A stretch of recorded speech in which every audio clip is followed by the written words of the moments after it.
You are now listening to the Friends of Rugby podcast. Relax your anus. Balls. Thick thighs. Camille Shat. Where's his neck? Eddie Jones. You're fucked, mate. And we We're are nice recording. now. Hello, friends. You're listening to the Friends of Rugby. Are you okay? I'm good. Do you have to pee? No, Do you have to poo? I do. Do you actually have to poo? No. We can restart this. No, I don't need to poo. Are you sure? Very sure. I just wanted you to say poo in your accent. Poo, poo, poo, poo. Little poo. We got an exciting show. You know, I kind of like, when we're planning out the show and I write notes here, I don't really want to like see them, for you to see them. I want to bring them up to get your raw reaction from things. I like that. I respect that. Yeah. Yeah, because you would tell me not to look up leading try scorers, weren't you? Yeah, and I was like thinking, do other podcasts do that?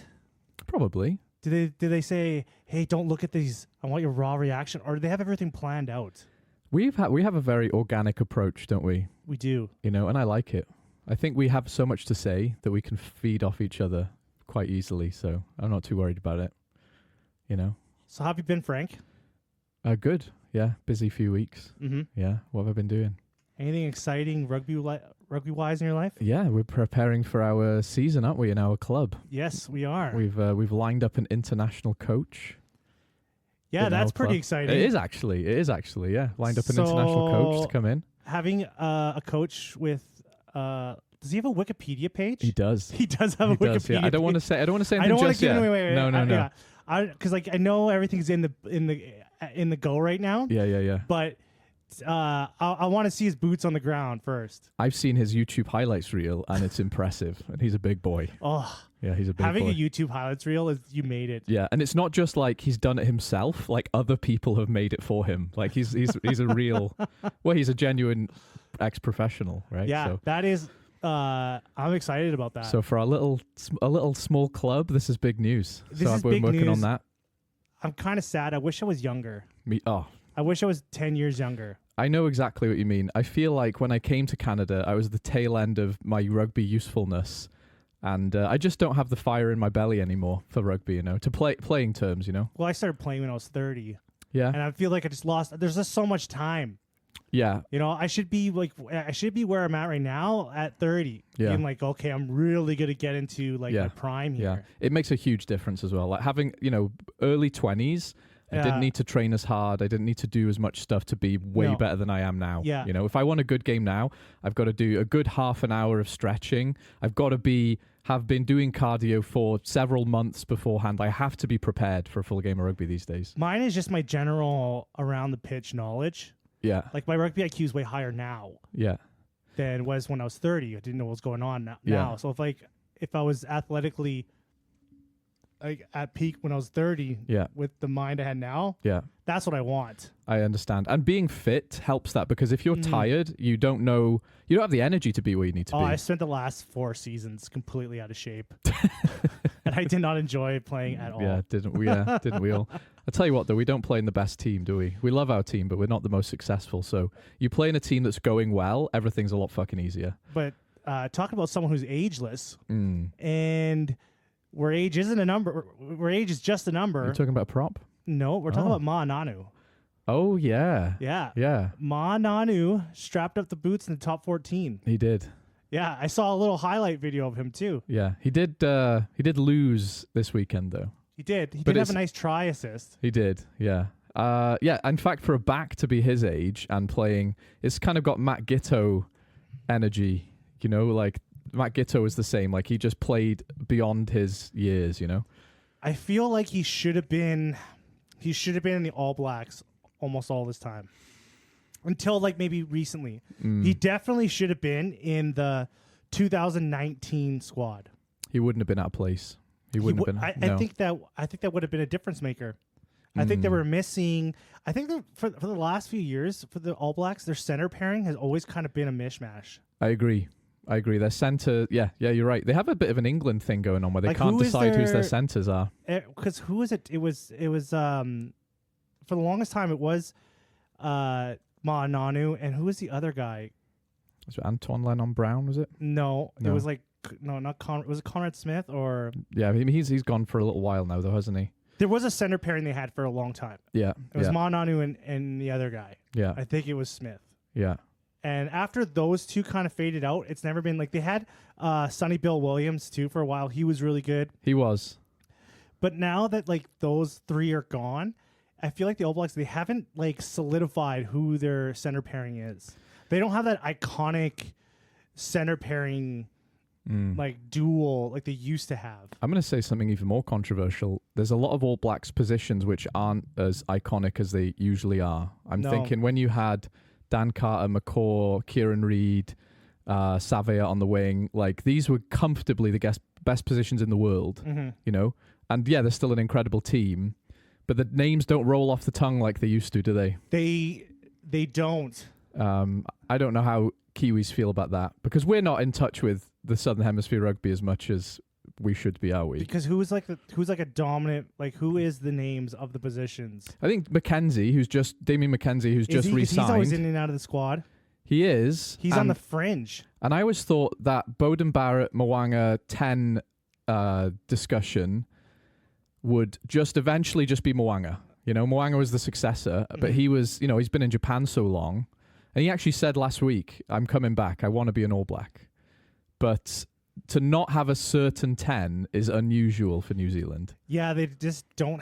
Ever since Dan Carter left, they don't have a Dan Carter. Well, it's Bowden Barrett, I think, for a while, you know?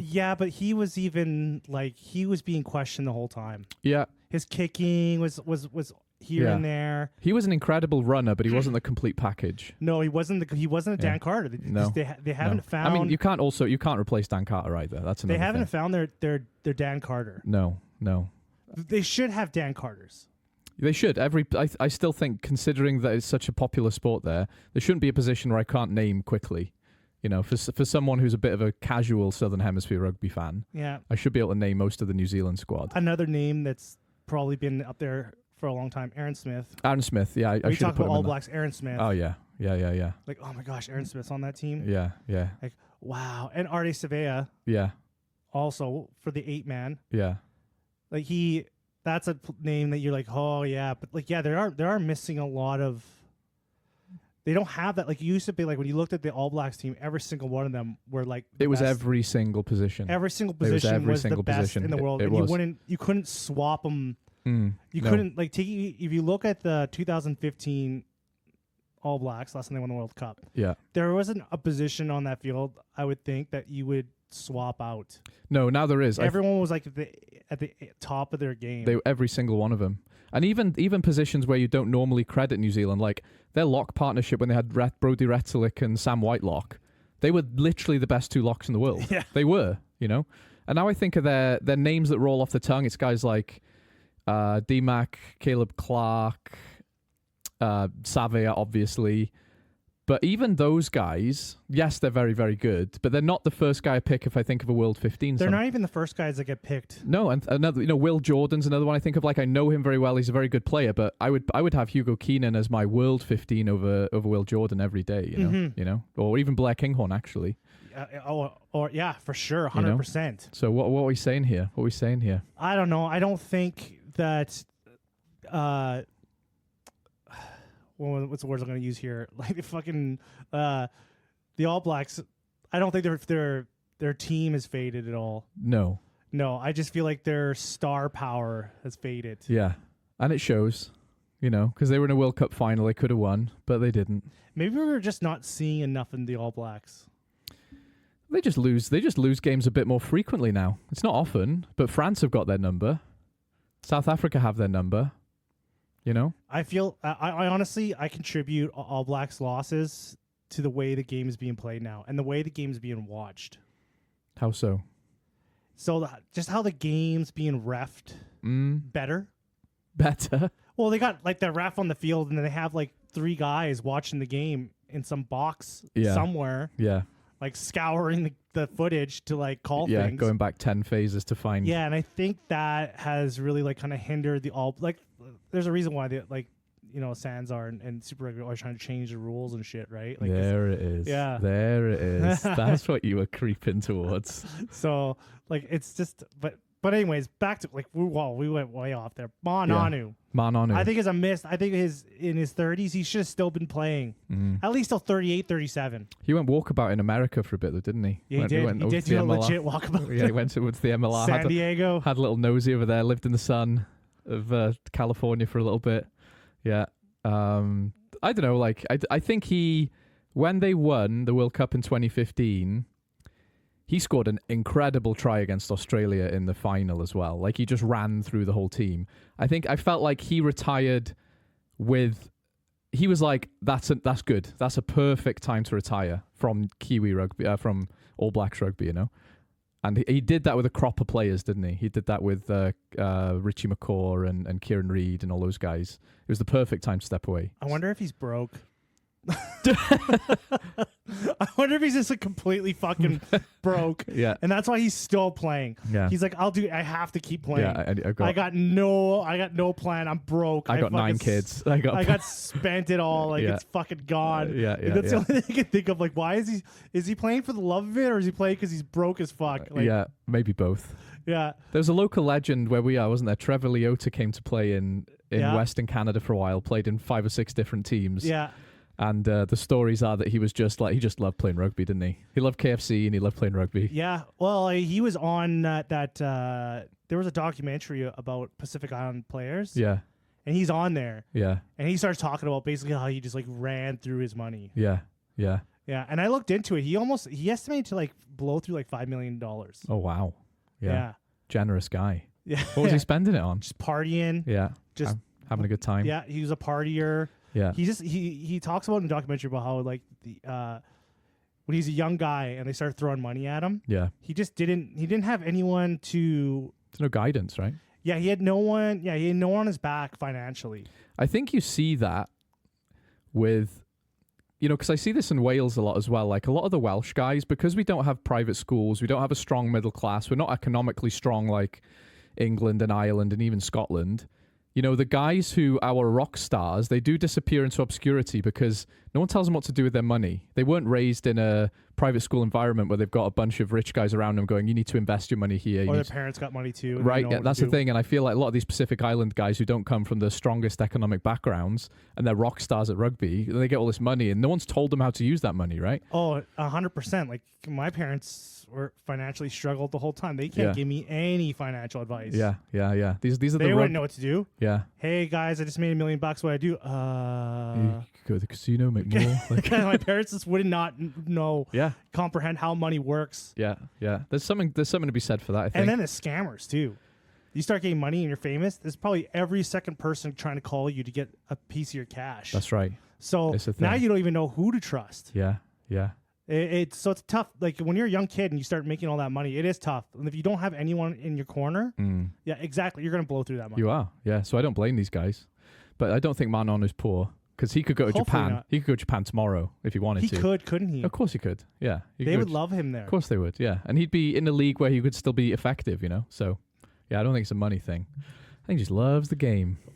Anyways, in other news too. Before we get into like some URC stuff, or do you want to look at the URC games? Yeah, do it. Let's do it. Well, let's do what? I like me a little bit of URC. Okay, let's go into let's the URC. Add some stability to our ramblings, shall we?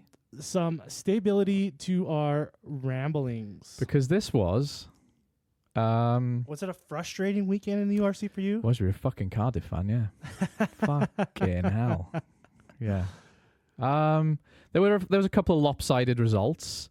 There was a bit of some silly antics going down in South Africa. We had some major shift changes in the standings too. Oh, yeah. I mean, we knew that would happen because everyone was within a few points of each other. Unless you're in the top 4 or the Dragons, you're scrapping out in an absolute fucking pool of piranhas right now. I tried to look into the Dragons team and I try to see how many teams outside of Wales they've beaten in the last like 6 years. It's Newcastle, I think, and a French team. So I was like, I wonder how many wins they have just generally against other URC teams. I don't think any. And I couldn't. It was taking too long. I was in a rush when I was trying to get. I thought I could like find it easier. Yeah. But when I was looking at their wins and stuff, it's like they have like in the last 6 years, their most wins was 6 wins. And I think a guy like, I think I heard this statistic, I could be wrong, but Aaron Wainwright, who I love Aaron Wainwright. I think he's won 3 games in a year this year, like this calendar year of rugby. 3 games. With who? With Wales against, I think, the Queensland Reds, and Dragons against Newcastle, some French team, and someone else, but I can't remember who. Might have been Ospreys. Because they have 1 win in the URC this year. That's right. I think it's against Cardiff. I think it was Ospreys. Oh, was it? I could be wrong though. Yeah, it's a Welsh team because Yeah. they're in. I looked at the cups. How they have the nations cups in the URC, Yeah, and they only have 1 win in their cup pool, yeah, and that means they've won. They've beaten one of the other 3 Welsh teams, yeah. and that means that they only have 1 win in the URC. So That's it. That's it. Yeah. Yeah, it's depressing, isn't it? When you're like someone like Aaron Wainwright, who could probably go to another team, make some big money. Could go tomorrow. He's doing it for the love of it. He's re-signed. He's a Newport boy. Yeah, so Yeah. that's good for him. Yeah, I really admire players like that. You know what? Fuck it, I'm gonna stay here. yeah. Because leaving doesn't build anything. And you know you're objectively making the team you've left worse if you're a quality player. I think of guys like Rio Dyer and Aaron Wainwright who could go elsewhere. There's actually a bunch of other guys who could go elsewhere. That being said, I don't hate you for leaving for money. No. Right? You're going back to blowing all your money. Like, if I'm a professional soccer player and I make, potentially hundreds of millions over my career, I couldn't even try and spend that, right? I'm going to retire happy. Rugby, my career could be over tomorrow. Yep. And I've got 20 grand in the bank, which might sound a lot to me and you, but it's not a lot. If all you've done all your life is play rugby and your resume looks like that. It's like watching those when you watch those like documentaries where they go to like the players' houses and stuff. Yeah. In other sports like the NFL or soccer, And it's they a got these mansion. mansions. Yeah, They got like, here's my like airplane hangar full of cars. Yeah. And then you go to like the Six Nations documentary. It's like a terrace house in the rain. Yeah, it's like he looks like he lives next door to me. Yeah, and his wife's holding a baby in the doorway. Like, come on in, guys, have a look. And like the camera crew's struggling through the hallway. Don't like, mind the mess. Yeah. It's just like this fucking dinky normal house, and it's kind of like, holy shit, these guys are like not millionaires. Like, No. They're putting their bodies on the line for. Yeah. They're almost like UFC fighters, Right. You know, the majority of these MMA fighters don't make any money. No. Like, what is it with it with the most violent sports not paying anything? Because these guys are lunatics, aren't they? They're just going to do it anyway, so you don't have to pay them a lot. Completely like violent. Yeah, the more violence is in the sport, the less you're getting paid. Yeah, there's a correlation, isn't there, between hurting people and getting no money for There it. has to be. There has to be. Yeah, 100%. But Edinburgh fucking just smashed the Dragons. They did. I don't know what else to say about it. Just destroyed. Because I was them. watching Dragons Ulster the week before, and Dragons' attack was good, and it was sad that they lost that for me because they could have won that game. And I thought, okay, if they can keep that up, they'll be all right. And they just have weeks where they just go, no. Fucking the things that you like. That this like the Friday games were just like so night and day. They were, yeah, they were, and some of them were. There's some mismatches there. So Glasgow absolutely fucking hammered the Lions, didn't they? They nilled them. Which I was surprised. Yeah, I was surprised by that. The Lions are not the strongest South African team, but they're not a bad team. They were unbeaten for about 3 or 4 games at the start of the season as well. Yeah, but that was like the time when like everyone was like not fully back yet from internationals in the summer, and the World Cup was, so it's just that was like they kind of took advantage of that. Yeah, they did. Because I was wondering when everyone started coming back, when their full squad started getting into full squads, I wonder how the Lions were going to do. Yeah. And it kind of played out exactly how I thought. Yeah. The other Friday game, Ulster and Stormers. Ulster. Wow. Ulster have had one of the worst seasons ever, and they're in 6th place in the These league. motherfuckers. They're in 6th. I mean, I say worst season ever. They're still on 7 wins, which is impressive, but they've absolutely scraped some of those wins, and they've gotten bonus points and losing bonus points. Like, To be fair, it was 17-0 at half for the Stormers. Yeah. And so this game, you're like, this game's over with. Yeah. And Ulster just like fucking like you could not kill them. No. They've got some exciting backs, don't they? They reminded me of Harlequins in the Gallagher a few years ago, where they could be down 30 points at half time, and no one was worried. No one was worried. They got like it was a Balakoon and Jacob Stockdale. Jacob Stockdale had a good game. Those guys are all over the place in those games. Yeah.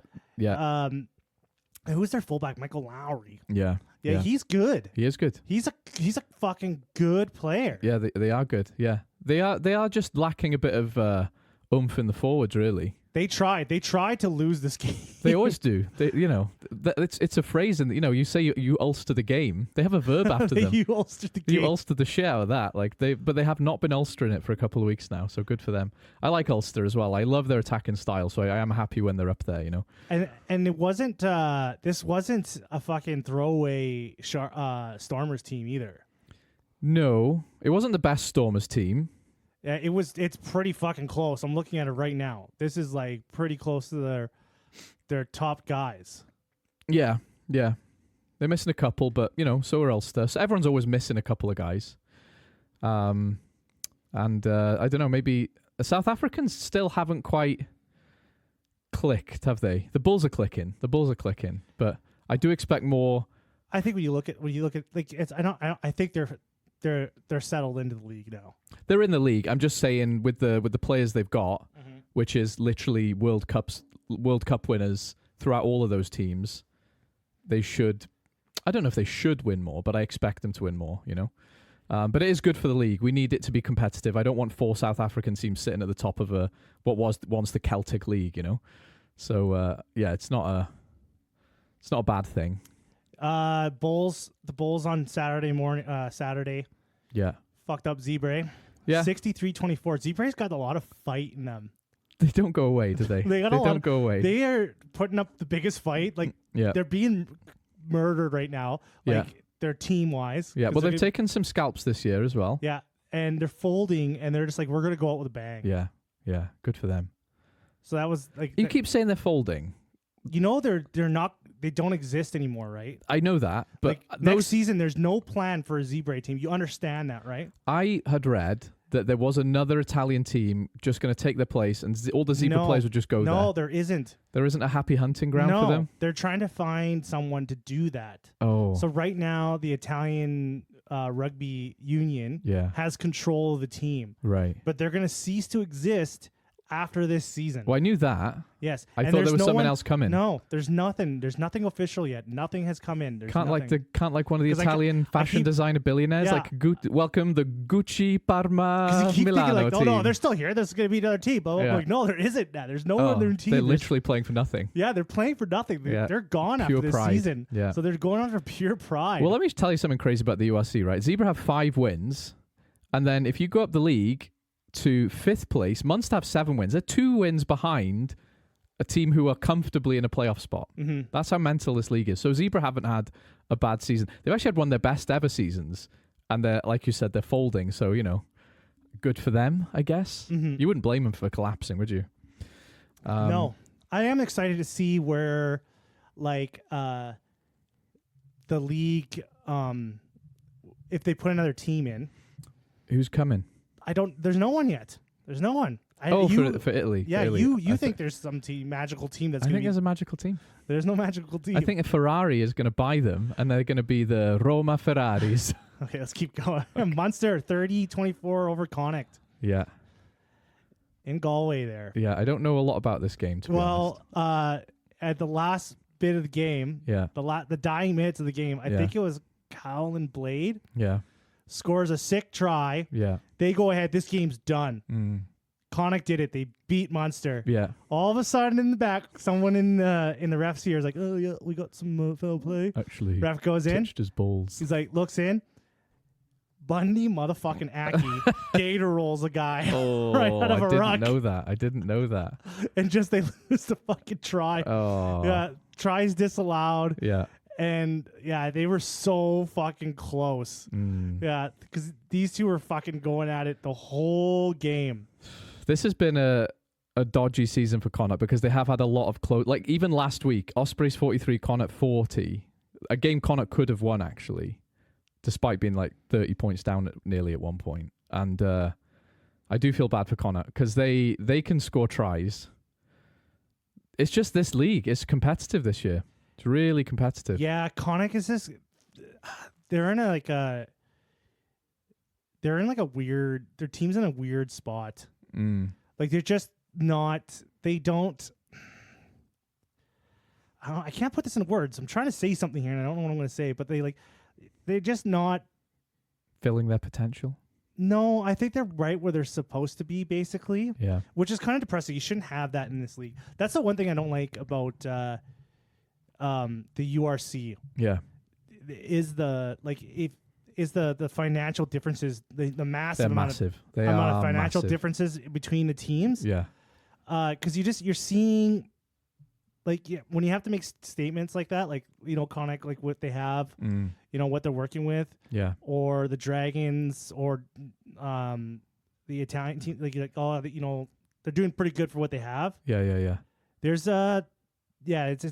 it kind of dampers the thing, right? It does. That's something we don't talk about, and it's almost surprising it's that competitive this year because if these teams were spread out across the three French leagues, Dragons would be doing okay in the third division. Leinster would be fighting it out right at the top of the pro, the top division, right? Yep. All in the same league here.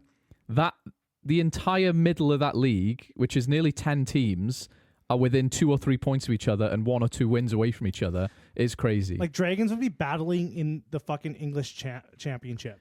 Them and Newcastle, they'd be scrapping out at the bottom, right? Yeah, they absolutely would. And like, it's no shade on them because they don't have the resources. They just don't have the resources or the players to compete, right? It's just like when you look at other teams, like if you look at the NHL, for example, like the reason why an NHL team sucks is simply because there's a salary cap. Yeah. So they got a salary cap. It is much more meritocratic, isn't it? It's all about being a good manager. Yeah. Yeah, like it is. And making smart transfers. The GM's got to hire the right coaches. Yeah. The scouts got to, scout the right players. Yeah. You got to make the correct signings. That's the key thing for me. And since there's such a lopsided in the financials on all these teams, like, you don't. It just really comes down to. I honestly, at the same time too, when I'm thinking about it, like if you're gonna be like, let's say the Welsh team, if they had more money, there's some players that they probably wouldn't be playing in the Premiership. Yeah, that's true. They'd be playing in Wales. That's true. Making their teams more competitive. Guys like Tommy Raffle, yeah. At the same time, they would still be, if they had the money, I think Wales would still be struggling too because of their development. Like that's true as well. The layers below them. Yeah, that's true as well. That would be. But that is also a money issue. The competitiveness would be much higher. It would. It would still be much higher, but you would still see them struggling because of the lack. But at the same time, they'd probably be hiring. Well, that's what I'm saying. Like, they'd be hiring mercenaries too. The development issue is a money issue, right? Yeah. It's all a money issue, really. Yeah, we've made stupid decisions, but they were dictated by money. I was thinking about this because we're going to talk a little bit about the Ospreys Scarlets game because I was getting a bit excited for the Ospreys. They're kind of the team I care least about in Wales, but they're still one of the more successful and historically successful Welsh teams. In fact, they're the most historically successful Welsh region, right? And then they go up against the Scarlets, who, as you rightly said, look fucking pathetic against the Stormers the week before, right? Yeah. Just falling off tackles. And then our Scarlets are 17 points down in this game this weekend against the Ospreys, and I think that's kind of how I thought it would go. And then the yellow card happens, and Scarlets just score 3 quick tries, and Ospreys can't come back and lose, right? And it's almost like the shit Welsh regions drag the good ones down whenever they meet each other. Every time the Ospreys are about to do something good, the Dragons will come up and like knife them in the back, like, yeah, you're not going anywhere, Whereas Connacht and Munster, they both got points from their games. Yes. From that game, right? So they both went up the league.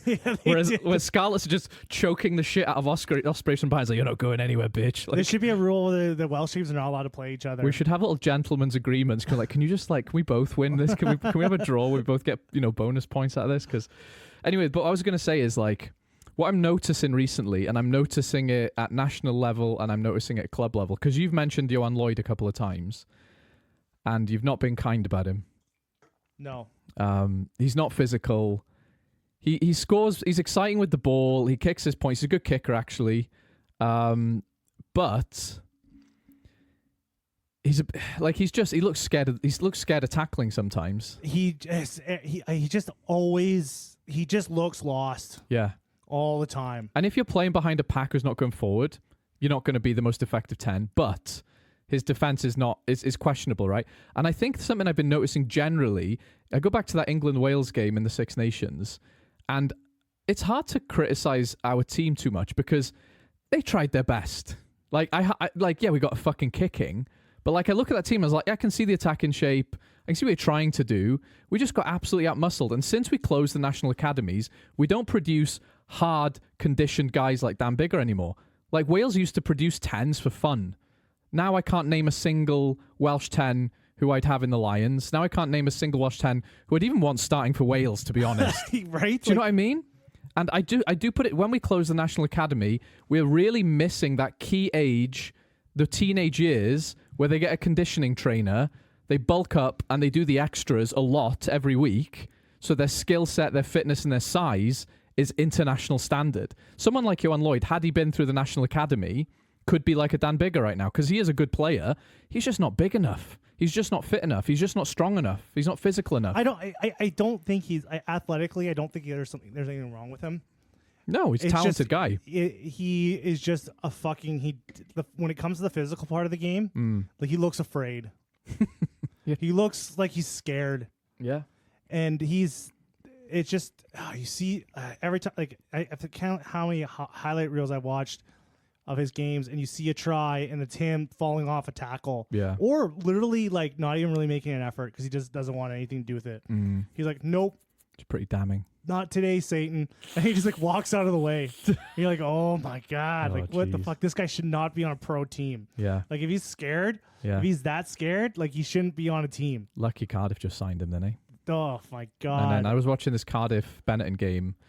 Discipline was a bit shit from Cardiff, but could have won it, really. The cards of Cardiff. The cards of Cardiff. The tarot cards of Cardiff. What'll it be? It's another yellow. Fuck. They just wanted to lose this game. Fucking hell. And, like, I don't want to blame Callum Sheedy, because I was excited for him to come, but some of those missed kicks, he literally cost us that game in terms of a missed kick. Because Benetton Cardiff, that's a game you want to watch. Yeah. Because those are two teams that are relatively at the same power levels. Both at 36 points in the league right now. Yeah. So you're like, oh shit, like this is going to be, this is going to be a hoedown. Yeah. And it kind of was. It was a close game. It was a close game. 2019. Point difference, right? Yeah. But as a Cardiff fan, fucking hell. It must have been super frustrating. It was insanely frustrating because that was the game. I thought if we can win that game, we can get into the playoffs. Like, yeah, we've got some tough games coming up. We've got enough points to stay in there. That was a must-win. It was a must-win for Cardiff, and it was a must-win for Ospreys. We're getting dragged down by Scarlets and Benetton. Benetton deserve credit, and Scarlets deserve credit for their attack, but, like, come on.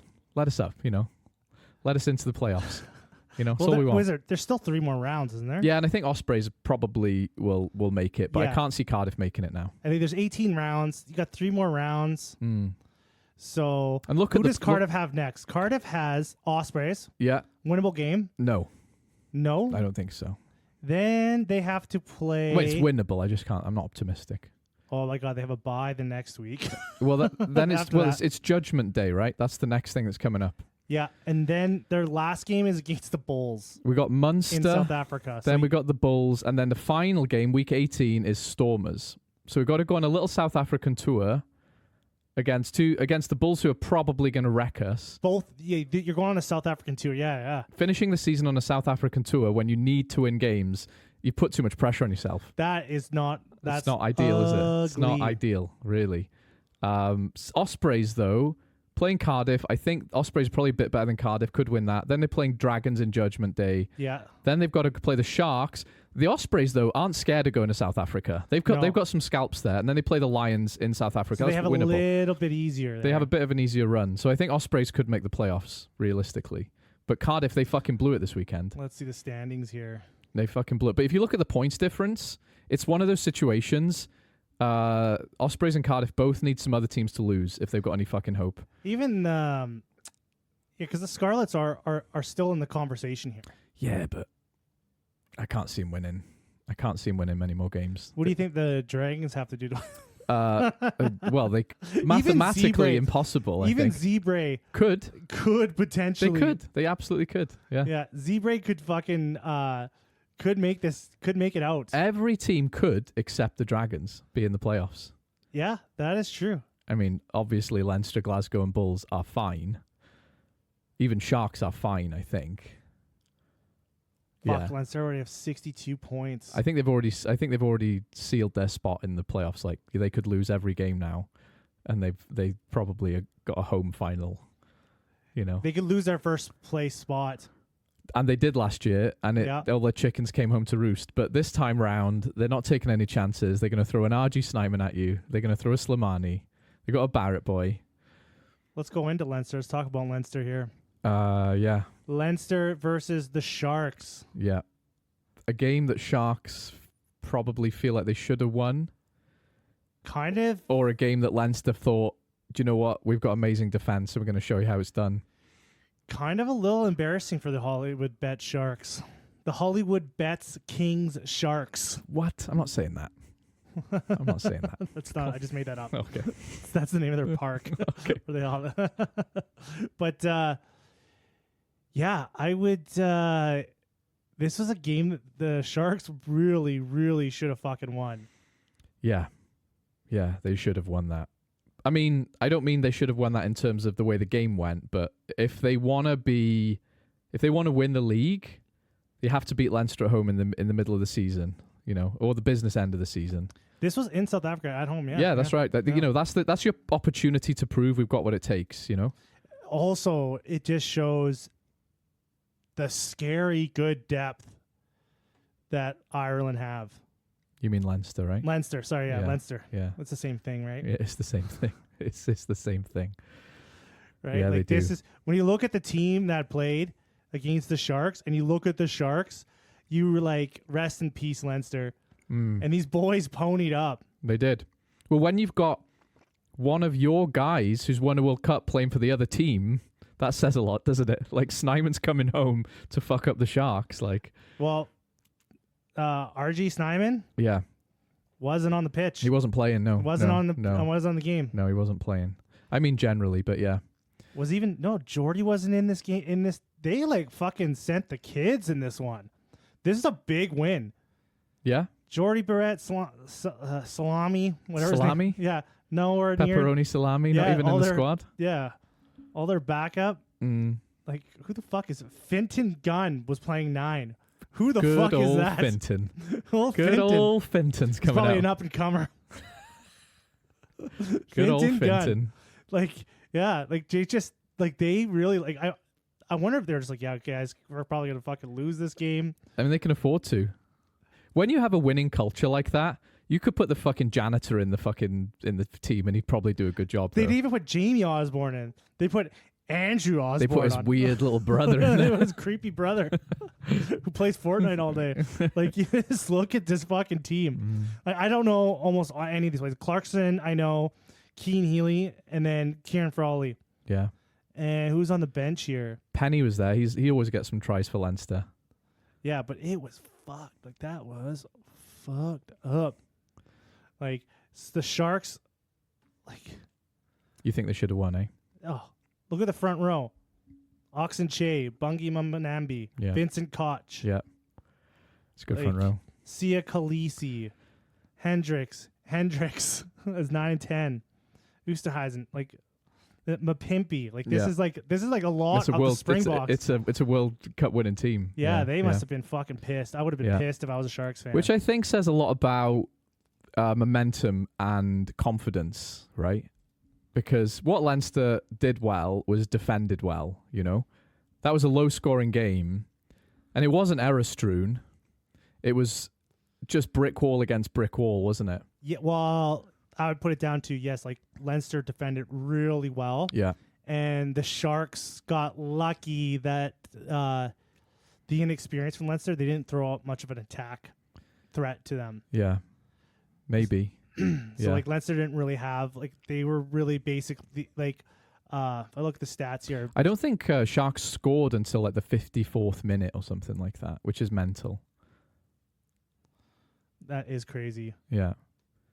So. Because the Sharks had the majority of the possession, and they had And in the last 10 minutes, they had the majority of the possession too. It just shows you, doesn't it? Like momentum. And, have you ever been in a game where you're enjoying defending because it's like you're so dominant, you're not scared to put in a tackle, right? And tackling often is about confidence, right? You size up the other guy, you hit him a couple times, and you go, I've got this guy's number. And that other guy's thinking, shit, he's hit me hard and early a couple times. I'm not going to try anything too exciting. I've just got to get through him, right?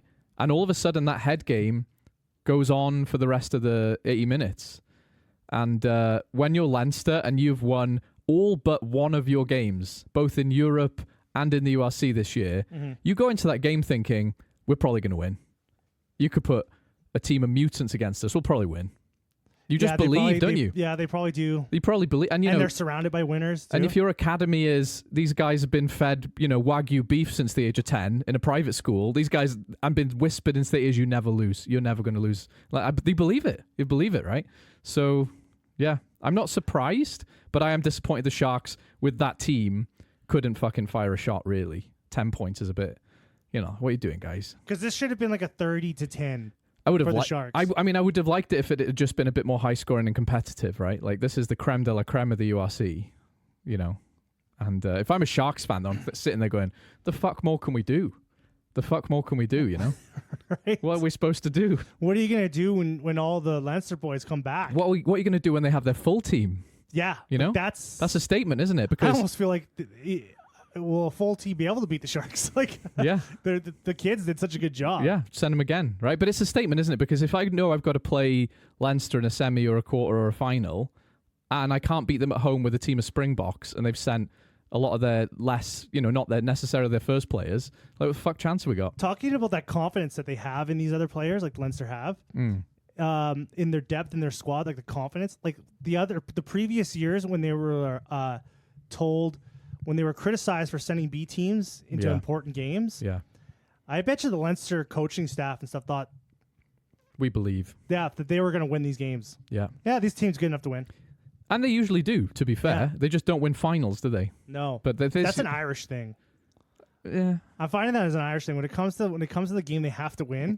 They won't win it. Yeah, but like you said, they're interchangeable, aren't they? Yeah. Leinster and Ireland are pretty interchangeable. So whatever you want to call that Ireland Leinster entity, they are choke artists when it really counts in the last few years. The last game of the weekend, Glasgow just put a fucking beat down on the Lions. They did. 42-0. Oh man, it just like that sucks. Getting nailed in rugby sucks. I know. Yeah, I know. Both personally and the teams I support all experienced this on several occasions. My main takeaway from this game, I've probably been saying that George Horn has to be going to the Lions tour. Yeah, he's very good. He's so fucking good. Is he underrated? Like, is other people must be saying how fucking good he is. They are. I actually heard Dan Biggar on the Rugby pod do a Lions starting 15, right? And he picked Finn Russell, Hugh Jones, and Tui Pelotu as his 3 Scottish guys who are starting. And I felt like Scotland still get forgotten about.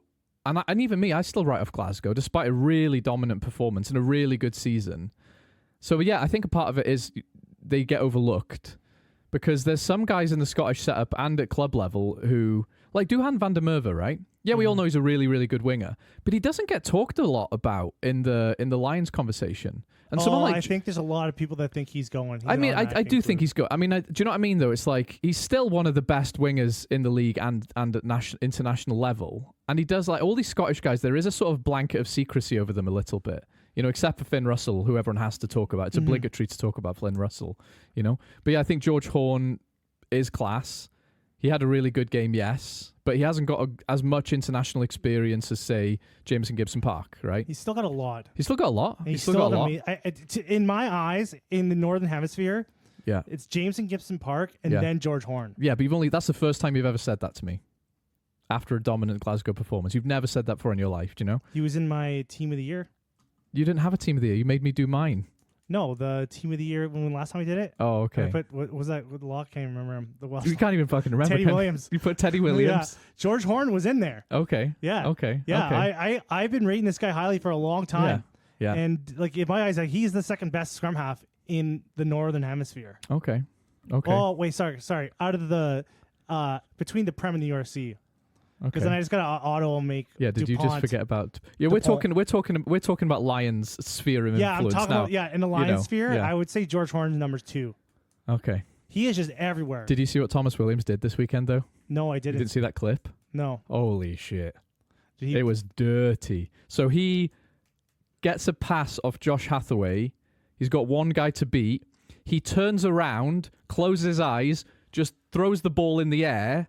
Center catches it and scores. It was like some basketball shit. It was mental.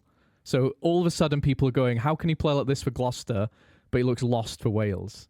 So I think he's back the conversation. I don't think Alex Mitchell ever left the conversation, really. So I still think, even though, George Horn's playing well, you've still got to have more of something, and I think it's international experience to be in that conversation. I think a sleeper scrum half too that no one's talking about that has a high chance of making it to the Lions tour too is Craig Casey.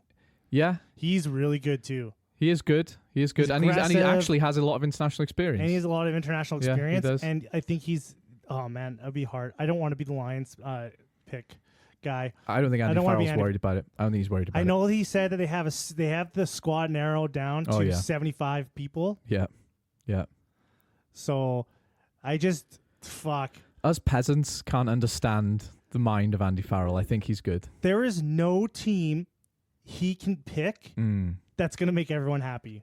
Was ever the case? That was never. No, it was isn't it always the strange? way. It was Like, always the way. You're going to make these calls, and there's going to be a ton of people that are going to be like, what the fuck? Yeah, because Gatlin, for 3 Lions tours in a row, picked a lot of Welsh guys, pissed off a lot of Irish and English guys. The first 2 times he did that, he thought, fair enough, they have won like Grand Slams repeatedly. When he did that for South Africa and he still took a lot of Welsh guys, he was starting to think, come on, man, what are you doing? You know? He didn't take as many Welsh guys. But I think if Andy Farrell took a lot of Irish guys, not only would that make sense because he is the Irish coach, but I don't think a lot of people would have any problems with either because Ireland are pretty successful. Mm-hmm. The only team that's better than them in the Northern Hemisphere is France, and obviously they're not going. So, again, Dan Bigger talking about his starting 15, it was still mostly Irish guys. It's full Irish front row, and except for a couple of spots, it was mostly Irish guys. And that makes sense. I wouldn't be upset about that. I think if I was Scottish, I'd be a bit like... I don't think he's going to pick a majority Irish squad. I do. You do? I do, yeah. I wouldn't honestly, blame him. like, he did pick a lot of Irish coaches. You did? But because he took their scrum coach, he took the assistant coach, and he took he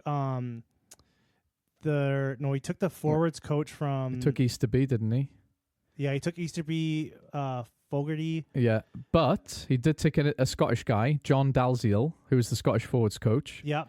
And he did take an English guy, Richard Wigglesworth. Which I thought was odd. Wigglesworth. No, it's not For odd. for the attack. No, he's got a bit of pedigree, this guy. And Andy Farrell was with him at Saracens as well. So he knows him pretty well. And, Gatlin did that. He took guys he trusted. He took Rob Howley, because he played, he had him at Wasps. He loves Rob Howley. He does love Rob Howley. Yeah, no one else does. He does love Rob Howley. Yeah, in a world of everyone hating Rob Howley, Gatlin's always had his back. He does have a very strong Irish influence in the coaching team. Rightly so. I still don't think they're going to pick a majority Irish team. Okay, if they're not going to pick, who's the main representation then? I think it'll be England. I think it's going to be English. I think it's always English anyways. It's not. It's not. I can't remember when was the last time the English weren't a majority of the team. They haven't been a majority for the last 3 tours. No, that's not true. It is true. No. No, they make up the majority of the teams. Don't think if we that's looked true. it up, look it up. They make the majority of the teams. I think they made the majority of the teams of the last 3 tours. That's not true. Yes, it's true. Okay, we'll have to agree to disagree. We'll have to put a pin in that. Yeah, we'll look it up to see what's because right now, off the head, I am confident that in the last, if you look at the last 3 tours, they've been majority English, and I think you're going to see a majority English team again. You need to justify that. Tell me why. It's just, I think there's just, I don't know. I can't justify that. Spooky feelings? Not spooky feelings. I just feel like there's just these coaches really rate these players. Yeah, I mean, I get a lot of it. I understand. I could see 6 or 7 of the starting team being English, and rightfully so. But I don't know why you would start anyone over Andrew Porter or Dan Sheehan or Tyg Byrne or Hugo Keenan or Jameson Gibson-Park or James Lowe or Josh Van Der Fleet or Kalen Doris. Do you know what I mean? Like, all these names. Well, now you're saying these names. Do you know what I mean? Like, these are the best players in their position in the line selection debate for me. And I would not be upset if you picked them. I feel like there's going to be, I think everyone's looking at a majority Irish squad, and I'm thinking that everyone's going to be a little let down. I wouldn't be let down. I wouldn't be that bothered because, I mean, they're not fucking taking any Welsh guys, are they? They'll take 2 token Welshmen. There are some Welsh guys that should be in the squad. Oh, yeah. And I think their best chance for getting in the Welsh squad is probably at hooker and at 9. No, it's Jack Morgan. Oh, and Jack Morgan. Forgot Jack Morgan too. But man, his position though, like there's a lot of players. Yeah, but he's still one of the best. Yeah. I say that without bias, I think. He's still one of the best. But, yeah. In other rugby news... Yes? Jack Crowley turned down Leicester. He turned down Leicester or Leinster? Leicester. Yeah, he turned him down. Good. Jack Crowley came... Justice for Jack. I'm still here. Leicester came for him. Yeah. Probably opened up the checkbook for him, too. I saw a joke. It was some kind of meme, and it was like... Leicester rumors for 10 are starting up again. Like, babe, new Leicester 10 rumors have started. Like, because a new babe is coming in. Yeah. A new little babe. I know there's some like Polish or Ukrainian fucking half Ukrainian kid in the Irish system somewhere. Are they eyeing him up? Who plays 10? They're licking their lips. He's like 15 or 16 right now, or maybe even a little bit older. Yeah. And he's making some news. Yo, yeah. Yeah. But Jack Crowley and Leicester came for him. He said, no, I'm staying in Munster. Good for him. Yeah. Good for him. Yeah. But Leinster, on the other hand, they already got rumors of a big signing. Oh, I heard this. They're replacing Barrett with, tell me who it is. Damien Willemse. Yeah, Willemse. Yeah, Damien Willemse. I wasn't trying to correct you. I'm just being pretentious. His, and then if you look at anywhere it's posted online, the comments underneath, like, fuck, Irish are pissed. Why are they pissed? Because of the, like, just how Leinster they just have, like, endless money to, like, just fucking buy any player they want. Yeah, we're going to replace Geordie Barrett with Jesus Christ himself. Yeah, that's just a fucking... And we're going to place Soleimani with, 3 excellent French props or something. This is the way the game is going. I would be pissed off if I was, Connacht, Munster or Ulster, because it does feel like you're getting forgotten about a bit. But these guys, the signings Munster have made in the last 10 years would, make a millionaire's bank account weep, right? But they just didn't work out. Even Ulster, they've had some incredible signings. Yeah, they just don't work out. Kitsoff. Yeah. Vermeulen. Yeah, Dwayne Vermeulen. Yeah, Dwayne Vermeulen. Yeah. Like, these guys are top players. They're rock stars. They just don't work out, do they? It was the same for Munster. They had Snyman. They burnt him on a barbecue, and he fucking didn't do anything for a year. Damien De Allende didn't do a lot, He was good for Munster. He was good for about 2 games. Yeah. He was very good for about 2 games. But, Snyman has already done more in a Leinster jersey than he ever did in a Munster jersey. Oh, he's playing so good for them. Leading the USC with offloads as well. Yeah, you looked at the stats, and I told you not to look at the stats. I looked at that stat. Yeah. I think it's strange for the Irish Union, who controls the teams. Yeah. They pay the coaches. They pay these central contracts. They need to be more in charge of there needs to be, I don't know exactly how it works, but it's almost like the Irish Union needs to do a draft for their teams. Yeah, but it's just not beneficial for Leinster to have like all the talent. Like, I don't know how it works. It must be weird. Like, it's like Leinster, like, I don't exactly know the ins and outs of the system, but it looks like it's a system that the way it's ran, the way it's centrally ran, they need to have some sort of draft. Like, these teams need to be like in a draft. Like here's the player pool from all 4 regions. Yeah. Here's these players, and then they draft them. But here's how it really works, right? All of the players, I'm exaggerating, but the vast majority of the players come from Dublin. Yes, that's So exactly. why would they want to give up their players? These kids want to play for Leinster. Yeah, they're but from Leinster. They get to be professional rugby players. They get to be put in a professional team. Even a lot of the players who play in those other provinces are from Dublin private schools. Right? Like we have the majority of ice hockey players are from Canada. Right. And they're playing in the United States. It's different though. Because if they have less say in it, right? They're told you're going to go play over here because they have a draft system, as you said. And also, like, if I could go and play in Florida and sit on the beach on my day off, or live in Calgary where it's minus 30. But when you get drafted, you get drafted. It's not like rugby. No, I know. And that's the first thing and I said. There's only been a few instances where a player has refused to. I can only think of 2 where the player drafted refused to play for the team. Yeah, and they're actually introducing that in Wales, next year. Like you're talking like, Connor McDavid, the best hockey player in the last like fucking 30 years. Yeah, once in a generation talent. Yeah. He got drafted to Edmonton. He's going to be he's on the record. He's going to be the highest paid player. He is now the highest paid player. Yeah. Or not anymore, but he was one of the highest paid players. Yeah. And he's got to spend all that money and live in Edmonton. Like he could be living in LA. He could be living in Florida. Yeah. So he could be living in Toronto. He can live in all these nicer cities. Yeah. Right. So I think that's like, I don't care about like these kids wanting to play for Leinster. Yeah.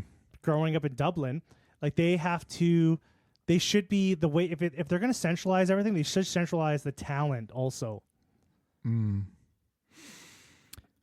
It's different though, isn't it? Because then you're going to divvy up if you have all these new players going, if the talent's getting divvied up, you're going to have these players, you're going to have the central contracts too spread out. Let me tell you something that you won't understand as much as I really don't mean that in a patronizing way, right?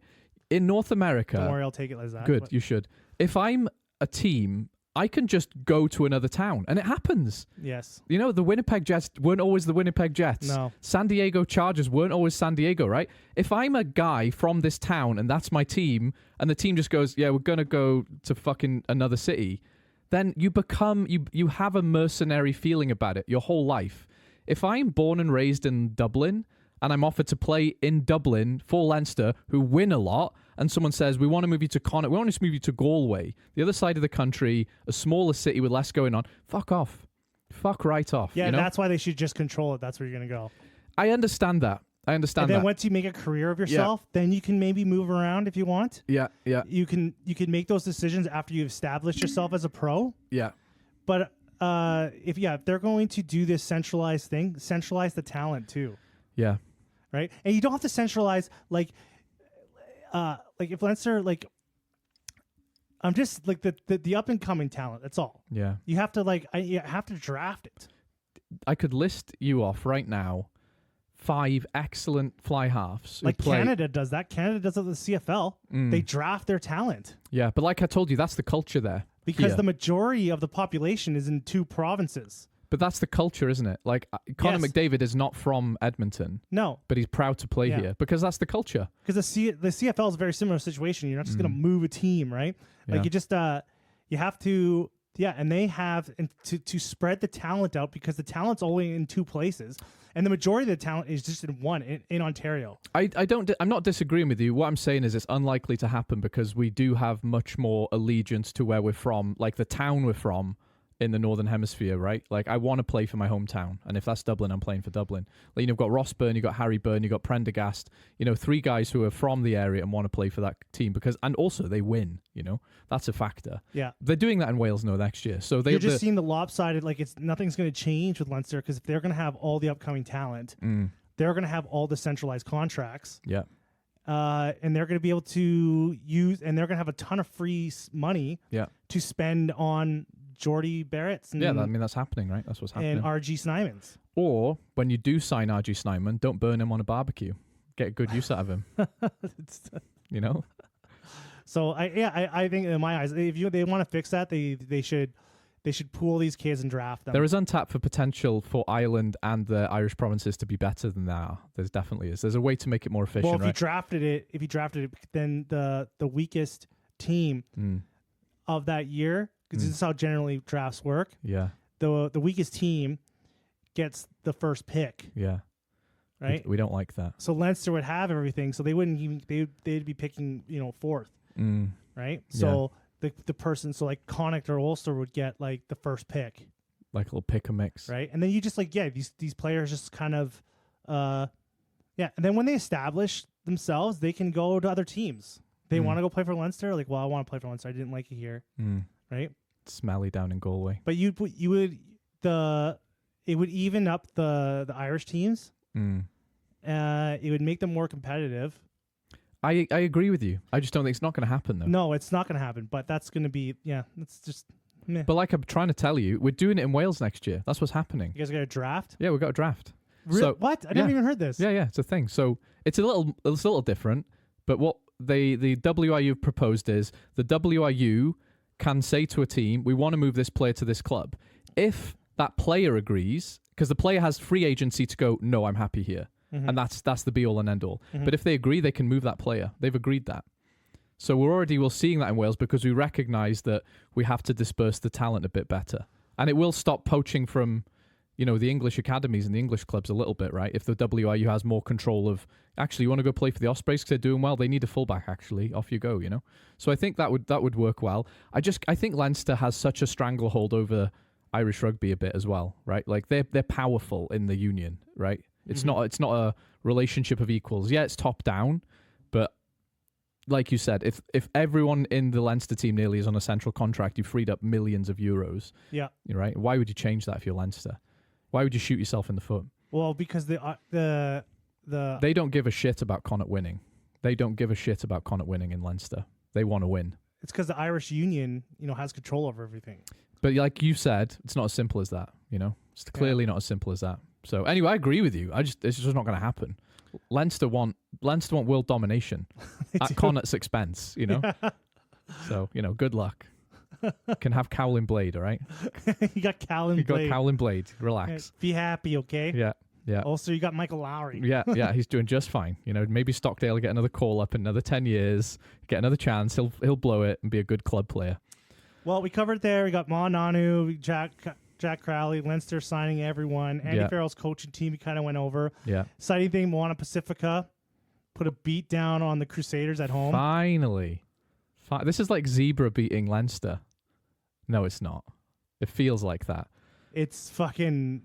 They fucking mutilated them. They did. I know Crusaders aren't the team they were under Scott Robertson, but it was nice, wasn't it? Did you see Savea's try as well? No, I didn't. Oh, it was strength. He just arm wrestles his way through a tide of guys to score as well. I love it when he does beautiful. that. I see him do that. I don't love it when he does it because he's usually doing that and I'm cheering against the All Blacks. Yeah. But yeah, good on Moana Pacifica. Yeah. Are they? I want a New Zealand person to tell me.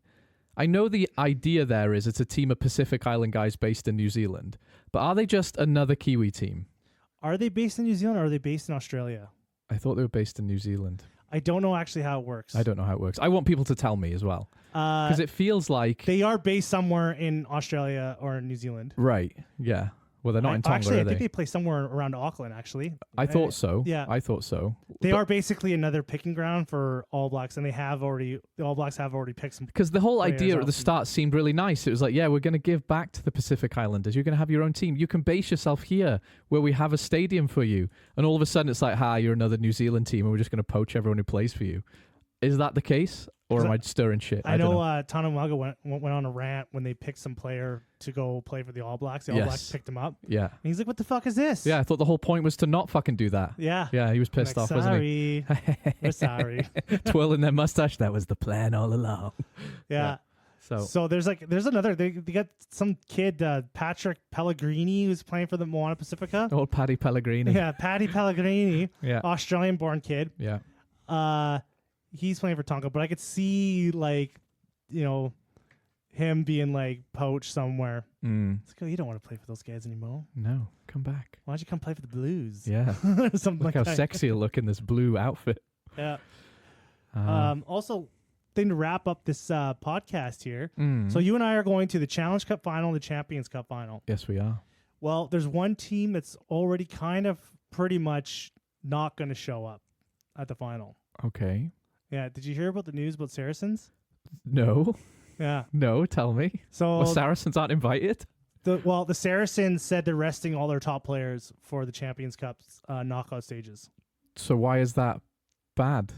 Well, they kind of made a public statement that they're going to focus on the Prem. Oh, I got the other way around. So they are Yes. not focusing on the Champions Cup. Yes. Right. Yeah. They're deliberately shitting the bed so Yeah, they can win the deliberate. Prem. Yeah. So they probably were like, yeah, we want to focus on the Prem. Why would you say that? Why would you publicly say that? Just shut the fuck up and do it anyway. If you haven't got the depth. They That's want to rest their stupid. players for the rest of the Prem. They want to keep those guys fresh for that. So Weird. Yeah, it's really dampening on the league. Well, you know what? Good riddance. We don't fucking need him in the Championship Cup final then. Yeah, but I don't want a team that maybe could have won it, like just decide not to win it. I'm looking at the Gallagher Prem now. Saracens are sixth. They're significantly behind Bath and Bristol. They're only 2 points behind Leicester and Gloucester. I don't think, and yeah, Saracens could catch Bath off guard. That's why would you say that though? I'm going back to that. Why would you come out publicly and say, yeah, one of those leagues we can't be fucked this year. We want to focus on. Just shut up. It just kind of. It's rude. It should be punishable. I know. I There should be some sort of punishment. Like, okay, you're in the Champions Cup. This is an honor. This is supposed to be like this is the cream of the crop. Yeah. What the fuck are you doing? Yeah. Like, there should be more. Like, you can't just be dropping. Like, it just. That's weird. It puts a damper on the Champions Cup. The Champions Cup has been nothing but dampened in the last couple of years. It's losing its shine for me. Yeah, there's just something going on. The format is bad. The way teams, particularly South African teams and sometimes Leinster, have kind of not sent the best because they were focused on something else. It adds to a really congested rugby calendar. It does add to a congested rugby calendar the way they've structured it. Yeah, there's so many things that they've done. It used to be great. It used to be the best of the best, and because it was, a shorter route to the playoffs, it really felt like the best teams. I don't like it. I don't like it anymore. I'm looking now. Okay, this is a bit like someone who never gets picked in the team at school going, yeah, I'm really going to stop studying so I can focus on my sports career. It's like, you're shit anyway. Yeah. Saracens are 4th out of 6 in their pool in the Champions Cup, and they're mid-table in no one cares about you. You're shit in both, right? Stop making statements that make us hate you. Everyone already hates you. You only have one fan. Like, why would you say that? Yeah, they're not going. I can see them not going through anyway in the Champions Cup. So just shut the fuck up. But it's the Saracens. No matter what, it's still the Saracens. Yeah, they're a legendary club. They are, and even this season they proved they can get some results. Yes, they can beat. I think on the day, the Saracens could probably beat any club. I agree. I even think the Saracens could beat Leinster on their day. I agree, but just shut up. Go about your business. Be sneaky like you always have been. Yeah. Don't need to come just out so public. far ahead. Like, yeah, we're gonna do this. Yeah. Do you know what, guys? This 4D chess they're playing with us. Like, nobody cares. You're shit right now. You're very mid. It's That's weird. Yeah, I just thought how insulting it was to the Champions Cup league. It's like taking your ball home when you lose, isn't it? If I'm not playing, no one's playing. Yeah, you flip the board. It's my ball. You can't play. Flip the game board. Yeah. What the fuck? Fuck this. Yeah, that's ridiculous. Like, were you worried about getting relegated in the Prem? Like, there's no relegation. Like, what the fuck? Yeah. Like, you'll always have Newcastle down there. But don't worry. I could see something's got to if the Champions Cup is going to survive. Like, this is a pretty big team to make a statement like this. Yeah. If the Champions and Challenge Cup want to survive, they got to really redesign everything. I agree. I was thinking about this is one of the last things I'll say, right? So I was thinking about this just the other day. The URC has 18 rounds, okay? and the Six Nations has 5 rounds. Mm-hmm. And then the Champions Cup on top of that is, I don't know how many rounds it is, but it's another, minimum 5 or 6 rounds, right? Yeah. And then I look at, there's a lot of fucking rugby. It's rugby. We are spoiled. There is top quality rugby every weekend. There's no downtime. There's not a single fucking off week, right? It's mental. But you look at the Southern Hemisphere, the Super Rugby has 16 rounds, so 2 less. And the Rugby Championship has, 3 rounds? Well, no, it's back-to-back, actually, so it's not much. Actually, it might be 1 more round. But they do have, but they don't have the Champions Cup to worry about, unless you're South African. They have some bigger gaps in rugby. They do. Down south. But it's not massively different, No. but it's enough so that I think those players can go have a sabbatical in Japan, can have an extra couple of weeks rest, and still play top quality rugby for the majority of the year. They've got a pretty sweet, if I'm a Kiwi or an Australian, I've got a pretty sweet spot in terms of how much rugby I play. Whereas if I'm the Saracens, I'm drowning in my mid-table mediocrity. We just can't. We need to focus on this right now. I'm really sorry. I can't be bothered with the Champions Cup. Like, maybe we've done that to them. Maybe we've choked the fucking life out of the baddies of English rugby, We definitely have. The Northern Hemisphere, like the people that have it the worst, the nation that has it the worst is the Springboks. Because they play rugby all year round. And boy, do they complain about it. Like we're sending a C team because everyone's really tired. Willie is tired. Yeah, those players play all year round. They do. Yeah. So and it never stops for them. No. So they have a very unhealthy work-life balance. They do. Yeah. But they're not making statements about, tanking their team in one of their leagues. No. So. They'll just do it. Yeah, they will. They'll just get on with it. And then they fuck you guys. We just can't. Yeah. So. Well, I think we talked about everything we were going to talk about. That was the last thing I wanted to say. That was the last thing. That's the last thing I'm ever going to say. And your dog is starting to go nuts, so I think it's a good time to end the podcast. Yeah. All right, friends, like and share the podcast. You can email us at thefriendsofrugbypod@gmail.com. And you can subscribe to our Patreon at... No, we don't have a Patreon. Do we not? Oh. No, we're not even close to having a Patreon. Okay, we could just make one. With one guy. Yeah, it's probably you paying yourself. And then we'll argue with whoever gets the $2 for the coffee. Yeah. All right, friends. Thank you for listening. Have a good one.